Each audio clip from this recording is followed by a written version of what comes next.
everyone, and welcome back to another episode of the Royal Watcher podcast, where Sam and I are here to talk about some really devastating news.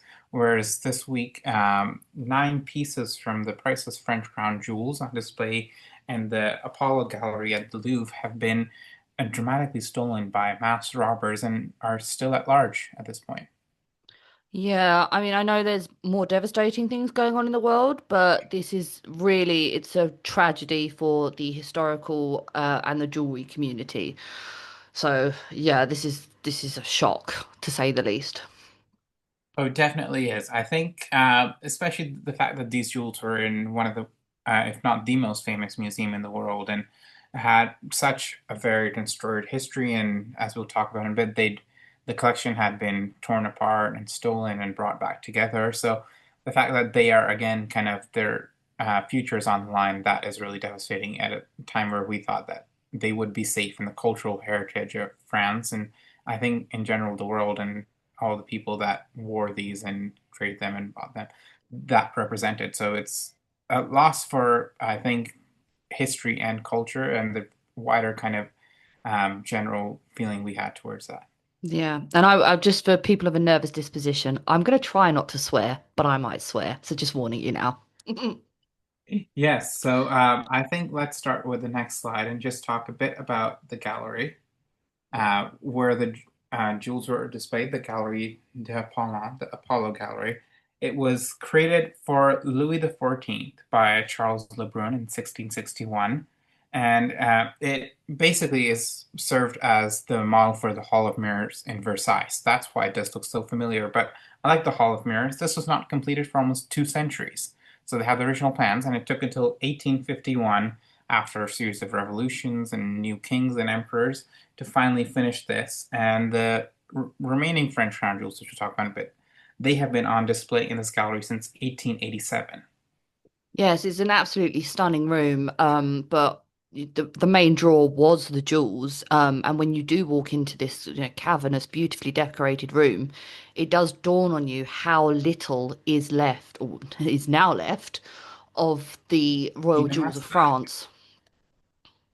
No, it is. I think the room itself, it does get a bit overshadowed by the jewels inside it, but it is such an architectural masterpiece, and I think one of the most famous rooms in France. And Mm. it was restored a few years ago when new cases for all the jewelry were put in, and this is very kind of disturbing to think how it's gone. So this gallery was renovated right before the pandemic, and that's when I first saw it.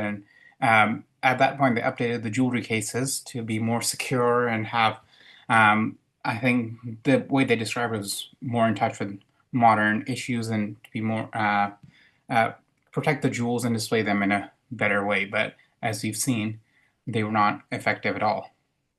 No, and I think that's one of the most shocking things about this robbery is how it wasn't in the least bit sophisticated. I know a lot of people have sort of compared it to a plot line from one of the Ocean's films. But I'm afraid there was no sort of break dancing through lasers. The thieves apparently used a ladder, climbed up to a window, and smashed their way in. And then it took 7 minutes to steal what they wanted to steal before they managed to escape the building and ride off on motorbikes. So, these quote unquote security measures that were renovated just completely were foiled by the most simplistic smash and grab robbers. I mean, it is really shocking, and I think if you go to the next slide, you'll see how close the windows were to the jewelry cases, where it is really the Louvre is right in the center of Paris. There's public roads and pathways running all alongside it, so it is very hard to secure a building as this size and this historical importance and everything. But I think we would have expected that the Louvre would have state-of-the-art security measures and everything. But I think from reports coming out, it seems that the security system and the cameras and everything had been down since a cyber attack just a few days before, and they had not been updated at all. So I think it is very lax on the French authorities and the people protecting the Louvre that this sort of thing could happen. It is very much on their watch. It's very shocking, as someone who's worked in the jewelry trade, touch wood, I've luckily never been involved in a robbery. But even the most run-of-the-mill, small family-owned jewelry shops, in order for them to get insurance, they have to have protected glass systems. You have to have an alarm. You have to, if a robbery does happen, the shutters come down immediately. A lot of places use like a smart water system now, which is where anything stolen is sprayed with dye, so it can't be resold in theory. So, the jewelry gallery of the Louvre, you'd think would even have something from that list, something even basic, such as a shutter system, but that's just wasn't there. Yeah, I think more than the theft itself, it's what's shocking is the way it was allowed to happen, and the systems that should have prevented this were just not in place at all. And I think the Louvre and other museums around the world, they should really overhaul their security measures and make sure this sort of thing never happens again. No, and I mean, I've never been a fan of the V&A's jewel room, just where it is, not the stuff inside. Love that. But I completely understand why it is where it is. It's centrally located in the middle of the museum. It's got sh two entrances, shutters on both ends. If anything was to happen, they'd never make it near an exit. So kudos to the V&A. Yes. No, and I think while we're talking about the physical act of the theft itself, what is almost a miracle is the fact that one of the pieces was recovered, which you can see right on the screen, which is Empress Eugenie's crown, that somehow they managed to drop or they left behind, or it was out of the case and it has been damaged to some point, but it has been recovered, which I think is a small miracle, all things considered. Small miracle, maybe. I know it is one of those things where we'll talk about the rest of the jewelry in a bit, but let's start with the crown itself, which was one of those pieces that the French Republic actually returned to Empress Eugenie. She gave it to one of her nieces, and she is the one who sold it to the Louvre in 1988, and since then it's been on display. So it did have a very historical connotation. But as we'll talk about a lot of these pieces, they had left the collection of the French government and the French nation and had belonged to private collections. A lot of it has been bought back piece by piece. So to see it being dispersed again, that is such a disaster. Yeah, I mean, one of the things I lamented from the Marie Antoinette auction was that these pieces were not going to go back to the Louvre, um, so they could be enjoyed by the public. But maybe that was for the best. I know, definitely. So let's move on to the next slide where we see, in my eyes, this is really the highlight of the pieces that were taken. It is Empress Eugenie's magnificent pearl tiara, which really is the most striking piece when you see it in person. Yeah, it's beautiful. It's one of my favorite tiaras. Yes, and it had quite an interesting history because the pearls in it belonged to Empress Marie Louise and the Princess Royal, who was the daughter of Queen Marie Antoinette, and they were part of the crown jewels. And in 1853, they were fashioned into this tiara to mark the marriage of Emperor Napoleon III and the Spanish Countess Eugenie. And she wore it quite often for some of her most famous paintings, including one by Winterhalter. And then because it was part of the crown jewels, it remained in France. It was displayed in the Louvre for a few years before they decided to sell it in 1887 on auction. A few years later, it was acquired by the princely house of Turn and Taxis, and they had it for over a century. It was most famously worn by Princess Gloria for her wedding and her husband's 60th birthday ball, when she dressed up like Marie Antoinette, and she mistakenly often called this Marie Antoinette's pearl tiara until they decided to auction it off in 1992.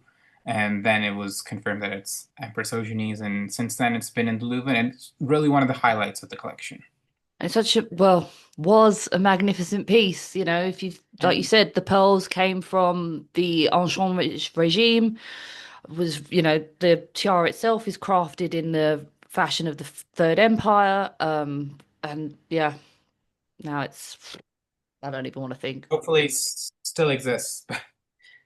I think one of the things that we keep on wishing is that whoever the black market dealer everyone is, hopefully there's someone with taste that they would not destroy the jewels and would want them intact for Well, their historical value rather than just the value of the stones and stuff. well, we can get into that later, but hmm. Yes, but that is a disclaimer we want to put out there. And then on the next slide, we see the other magnificent set of jewels, which are the Orléans Sapphire Parure, which is one of those historic pieces which came from Empress Josephine's daughter, and the stones were acquired by the House of Orleans. They were worn by Queen Marie Amélie, who was the last Queen of France, and then passed down through the House of Orleans until 1985 when they were sold to the Louvre, again, to be enjoyed by the nation. That was the reason the Count of Paris sold it well below market value because he wanted it to be basically part of the French national heritage. And this is one of those pieces where they took the tiara, the necklace, and one of the earrings, but it appears the other earring and three brooches do still remain. So there is a little bit of a small victory there, but not much. Not much. And those stones are incredible in themselves. Those are Ceylon So sapphires. If you think about the world when Napoleon gave these stones to Josephine, what it would have taken to mine those stones, cut those stones, bring them to France. And they're beautiful. oh, Well, they were. Oh, I'm going to be having to use the past tense so much here, but they were absolutely yeah, beautiful blue sapphires. They're just unmatched. really. And seeing them in person was just so breathtaking because the tiara itself is quite unimpressive, I think, because of its smaller size in contrast to the emerald Mm, and the pearl tiaras. But the size of the sapphires that and the clarity and the color that just beats everything else. yeah. Just spectacular. Yeah, and then we go on to the other parure that has been taken, which is Empress Marie Louise's Emerald Parure. And this is one of those pieces that she actually left to her family in Austria, so it passed down the House of Habsburg. And it's actually one of those pieces that I had been planning on featuring for an article in the next few weeks. But the tiara and necklace were separated at some point in the 50s when the tiara went to America, where I believe it was Harry Winston or Van Cleef who took out the emeralds and replaced them with turquoise, and that's now on display at the Smithsonian in DC. But the emerald necklace and earrings, they were acquired through a few owners by the Louvre at some point in the 70s. So this was really one of the last surviving pieces of that once amazing power. And to see it now kind of lost is, again, another A- tragedy. And again, stones like that, beautiful, large, huge emeralds, probably Colombian, I would think. Traveling Yeah. to 18th, whatever century France. Oh gosh, what a history. Exactly. And I think as we go through these, what is not the material value or I think the intrinsic kind of historical value, it is basically that these were not just royal jewels or valuable things, they were pieces that represent different cultures and societies all over the ages. And if you think about the way that these jewels survived over so many years in exiles and stuff like that. They were a testament to an earlier age. Now, the fact that they may no longer be with us, that is quite sad to think about. Yeah, it's just devastating. I mean, it's sort of the history of the world in an object, um, that you can't replace. You We, just can't replace. Even if they put replicas in there, it's not the same.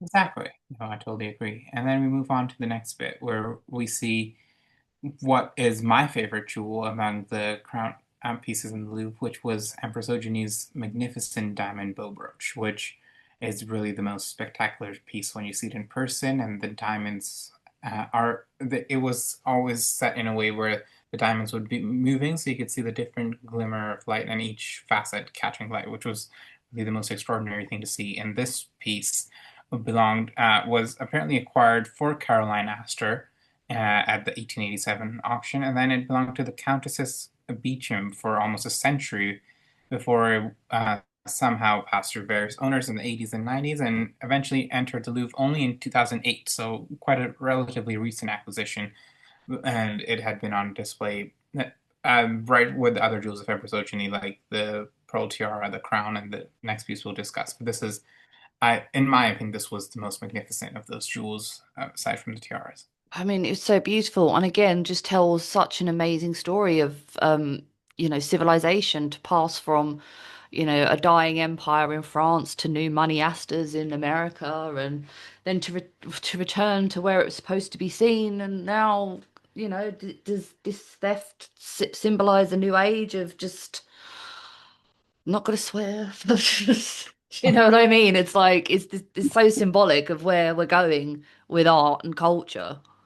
I know it's this whole incident has really been a time to reflect on kind of the future and what that holds for objects and collections like these. And I think this will change so much So going on much. from now. So Yeah. that is kind of a sign of we have kind of seen, and I was lucky to see this a few months ago in Paris, and you saw them just a few years ago. So we are lucky to have seen them, but who knows? Hopefully, we aren't the last people.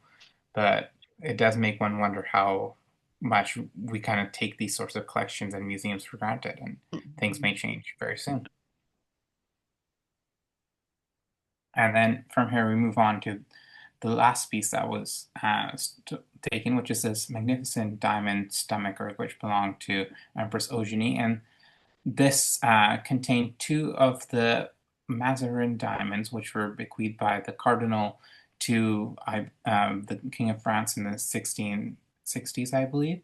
And that is one of those kind of pieces from the original French crown jewels that were refashioned into this jewel for Empress Eugenie. And then this is actually one of the interestingly the few pieces that was not sold in the 1887 auction. And this was something that they had consigned to the Louvre back then as well. So this gives you just an idea of how important it was for the collection and the historical significance to France. Oh, just don't. Just reminding me that they're Mazarin diamonds. If anyone doesn't know, Cardinal Mazarin was one of the first major gem collectors in history, and his collection was just surpassed. It couldn't be surpassed at the time, probably could be now, but just the historical background of these stones just it makes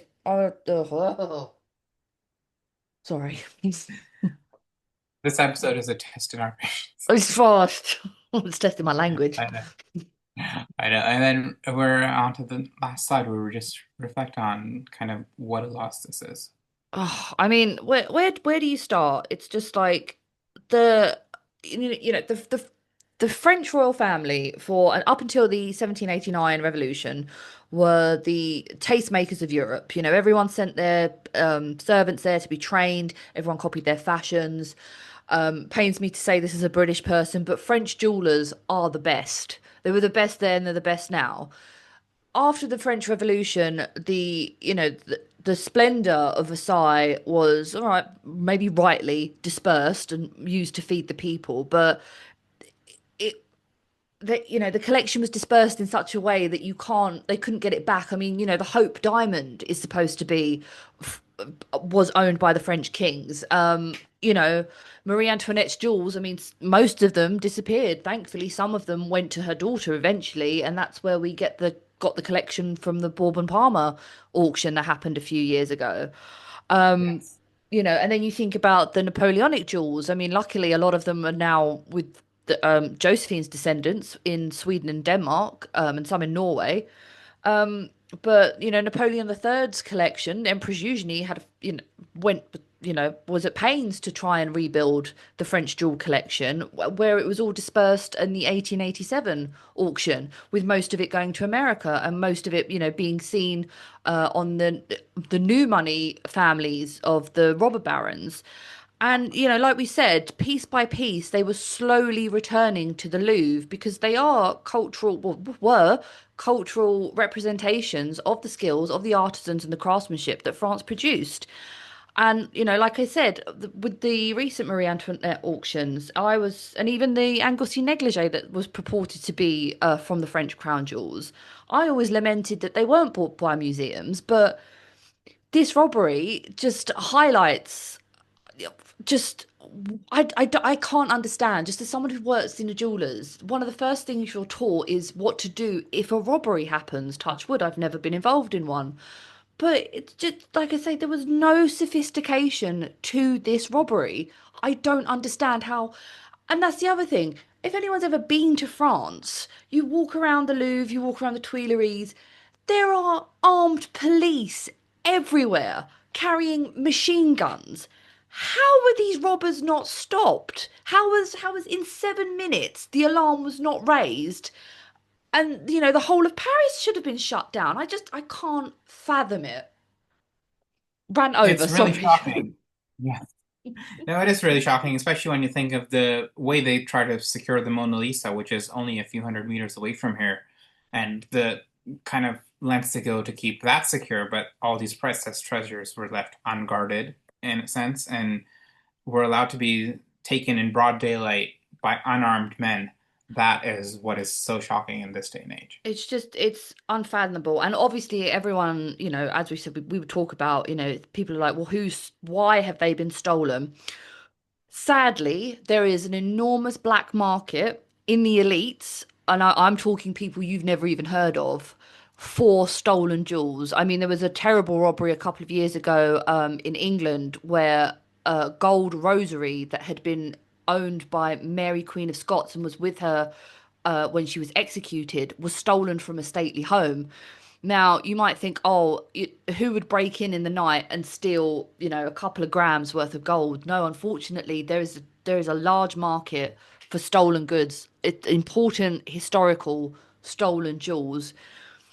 And, it's my opinion, it's just an opinion that these were stolen to order. Someone wanted these in their private collection that no one knows about, that me and you will never even hear of these people because if you, as I've said probably about 10 times in the past 24 hours, if you have the kind of money to orchestrate this kind of robbery, then you have the money to buy those jewels, those stones on a legitimate market. You can buy large Yeah. diamonds, you can buy pearls, you can buy sapphires of that quality, of that size. The reason I think the reason these have been stolen to go into a collection, and I'm sorry to end on a bum note, but they're gone. We're never seeing them again. Yes. And that is, I think, the biggest tragedy out of this entire episode. And the remaining jewels that are left, the way they are displayed and set, that will change quite a bit as well. And who knows when or if we will see them for a long time. Yeah, I mean it's gonna have such a ripple effect. There's an important auction on Friday I want to see. I'm actually gonna call the auction house tomorrow and be like, is the public allowed to view it? Yeah, Because the security measures are gonna now increase tenfold. But exactly. touch wood, thankfully, and it's testament to, the British market. We've had Cartier being exhibited. There's important jewels in the Marie Antoinette exhibition, Sotheby's exhibitions, Buckingham Palace, and we've had absolutely no problem. So I don't know if the French want to take note, but maybe they should. Yes, they may have the best craftsmen and people who create jewelry, but they Yeah, don't but know how to clearly, protect it. clearly no one can fit a shutter system. Yes. No, and I think hopefully we'll have something good to I good mean, updates about don't get me the wrong. theft. Things do happen. Lost paintings turn up and things that have been hidden in Yes. attics for And I mean, years. there is something to be kind of reassurance that last year there were five or six snuff boxes taken from an exhibition in Paris. I, three of those belong to the Royal Collection and two of them from the V&A. And I believe four of them have been recovered in the last few weeks. So a year after that theft happened, they have been recovered and they will be returned. So there is some hope that maybe thefts in Paris do lead to Yeah. some recovery after all. I can only think back to when that pillowcase was found in the Swedish embassy containing all of Grand Duchess Vladimir's snuff boxes and cufflinks, like what, 150 years after the revolution? Like, Yes, and so we can pray, temporary. but Hopefully, they'll turn up sometime soon intact and not the it all chopped up on the gem market. yeah. But in the meantime, I want everyone, if you even in the back of your head going, oh, I'd like to go and see that exhibition, go and see it Go because for you it. never know. Exactly. And thank you all for joining us, and we'll be back to discuss hopefully some better Some news better soon. news. Yeah. Thank you. Thank you.